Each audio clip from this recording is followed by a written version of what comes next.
No vídeo de hoje, nós vamos aprender com o Senhor Jesus Cristo como nos livrar de uma das feridas mais difíceis de ser perdoada, a decepção causada pelas pessoas mais próximas a nós, aquelas a quem muito amamos.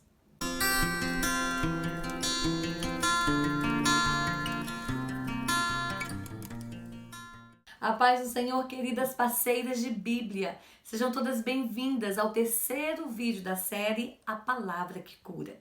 No vídeo anterior, nós aprendemos como a nossa vontade é fator determinante para sermos curados de qualquer ferida da nossa alma.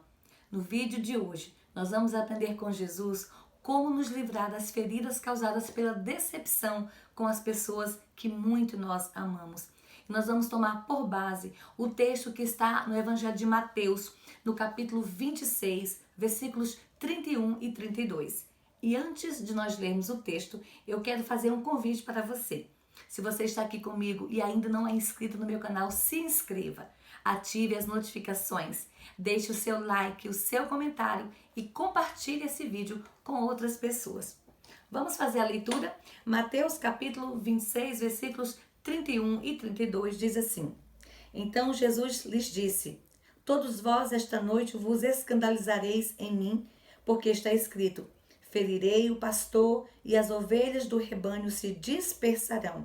Mas, depois de eu ressuscitar, irei adiante de vós para a Galileia. Talvez um dos princípios mais difíceis de nós praticarmos como cristãos dentro da nossa vida cristã é o ato de perdoar.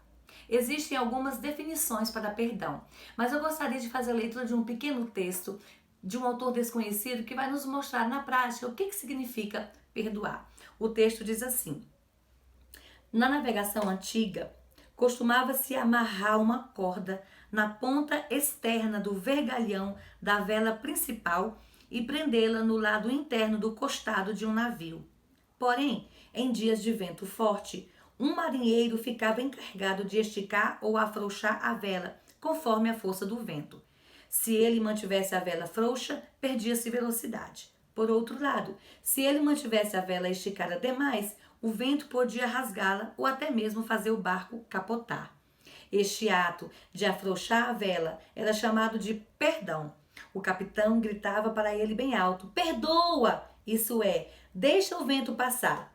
Então, perdoar é deixar passar. Nunca foi fácil perdoar. O pastor Hernandes Dias Lopes diz que só é fácil perdoar até o dia em que eu preciso perdoar alguém. Se nós tivéssemos aqui conosco neste momento o rei Davi, ele saberia falar muito bem para nós sobre a decepção, a dor causada pela decepção com um amigo, que ele registra no Salmo de número 55, que eu também gostaria de ler conosco para a nossa meditação.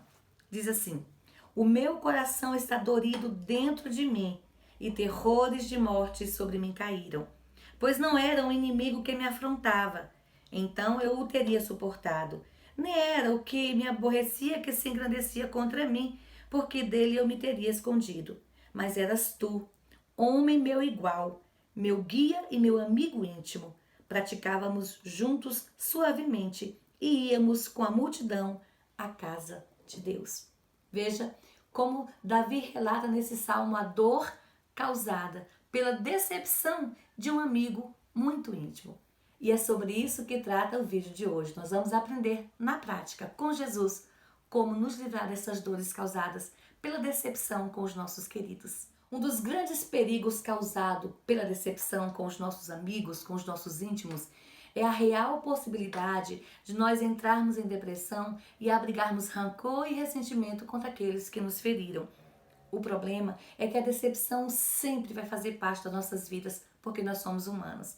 E como humanos, nós somos falhos, tendentes à queda. Nós decepcionamos, nós também somos decepcionados. Os desapontamentos sempre vão fazer parte dos relacionamentos humanos. As pessoas que mais amam, que mais se entregam, que mais se dedicam, que mais cuidam, são as mais feridas por decepções. E hoje nós vamos aprender com Jesus como nos livrar dessas decepções que tanto nos macula, que podem impedir as bênçãos de Deus em nossas vidas. O exemplo de Jesus vai nos ajudar a tomar a atitude correta para sermos sarados de toda dor que a decepção pode causar em nós. Com base no texto que nós lemos, nós vamos aprender duas grandes verdades nas atitudes de Jesus ou no exemplo de Jesus para com seus discípulos que vão nos servir para que a gente possa também aprender a vencer toda a dor que a decepção causa nos nossos relacionamentos. A primeira grande verdade é que a decepção se vence com ânimo e com confiança. Quando Jesus mais precisou dos seus discípulos, eles o abandonaram. Jesus estava no Getsemane, agonizando porque a sua morte estava próxima. Ele chama então 3 dos seus discípulos para ir no Getsemane com ele orar. E por 3 vezes Jesus se afasta um pouco, vai orar, quando volta os encontra dormindo. Quando Jesus estava sendo preso e agredido por soldados, eles fugiram. Quando Jesus estava sendo interrogado pelas autoridades, a Bíblia diz que eles o negaram. Então, que decepção para aquele que amou seus discípulos e os amou até o fim, como a Bíblia Sagrada nos diz. Jesus sabia o que o estava aguardando: dor, angústia, calúnia, depreciação, vergonha, sofrimento, morte. Mas nada o iria impedir de cumprir com a sua missão. Ele iria enfrentar tudo aquilo que ele estava vivendo com ânimo e com confiança, porque ele sabia que a sua vitória estava lá na frente. Aí nós podemos fazer uma pergunta: por que tanto ânimo e confiança diante de tanta dor, tanta decepção e da morte iminente? O versículo 32 do texto nos dá a resposta. Ele diz: mas depois de eu ressuscitar. Jesus tinha certeza que ele iria ressuscitar. Ele não disse aos seus discípulos: se eu ressuscitar. Não, ele disse: depois de eu ressuscitar. Ele tinha a convicção que a sua vitória estava depois dessa dor, depois dessa decepção. E ele nos dá o exemplo também para que nós possamos entender que a nossa vitória não está aqui. E isso é uma grande verdade. A nossa vitória está lá. Então, por que não ter ânimo e confiança diante das dores causadas pela decepção, sabendo que a nossa vitória está lá na frente? A segunda verdade que nós aprendemos com a atitude de Jesus é que a decepção, ela é vencida pelo perdão. Se eu e você fôssemos Jesus Cristo, nós iríamos, com certeza, é possível que isso acontecesse, exigir que os discípulos viessem até nós para nos pedir perdão e ainda correndo o risco de nós não perdoarmos. Nós somos assim. Mas Jesus não é assim, ele não pensa assim, ele não age assim. Jesus é diferente de nós. Veja o que ele nos diz na parte B do versículo 32. Ele diz: irei adiante de vós para a Galileia. Jesus deixou o encontro marcado com os seus discípulos. Aleluia! Ele deixou um momento especial para encontrar-se com os seus queridos. Mas por que a Galileia? A Judéia ficaria marcada na mente dos discípulos como o lugar onde Jesus, o Filho de Deus, morreu. Mas a Galileia, ela era especial. Jesus era da Galileia, ele era de Nazaré da Galileia. A grande parte dos seus discípulos nasceram na Galileia, cresceram, se tornaram homens e foram chamados por Jesus na Galileia. A Galileia foi palco de grandes milagres. Foi lá que Jesus realizou a pesca milagrosa. Foi lá que Jesus multiplicou pães e peixes. Foi lá que Jesus transfigurou-se na frente dos seus discípulos. Foi lá que ele ensinou o grande sermão do monte. Então a Galileia era um local especial. Aleluia! Lá era a casa deles, o lugar da comunhão, da proximidade, do comer junto, do estar perto um do outro. Lá era o lugar propício para o perdão. É interessante que aquilo que o Senhor Jesus disse aos seus discípulos antes de morrer sobre ir à Galileia é confirmado depois da sua ressurreição. O texto seguinte de Mateus, capítulo 28, diz que quando Jesus ressuscita, as mulheres, Maria Madalena e as outras Marias, foi com ela ao sepulcro. Lá encontra um anjo e o anjo olha para elas e diz: olha, aqueles a quem vocês procuram não está mais aqui, ele ressuscitou. Aleluia! Então vão adiante, corram e avisem aos discípulos que ele está indo para Galileia e vai encontrar com eles lá.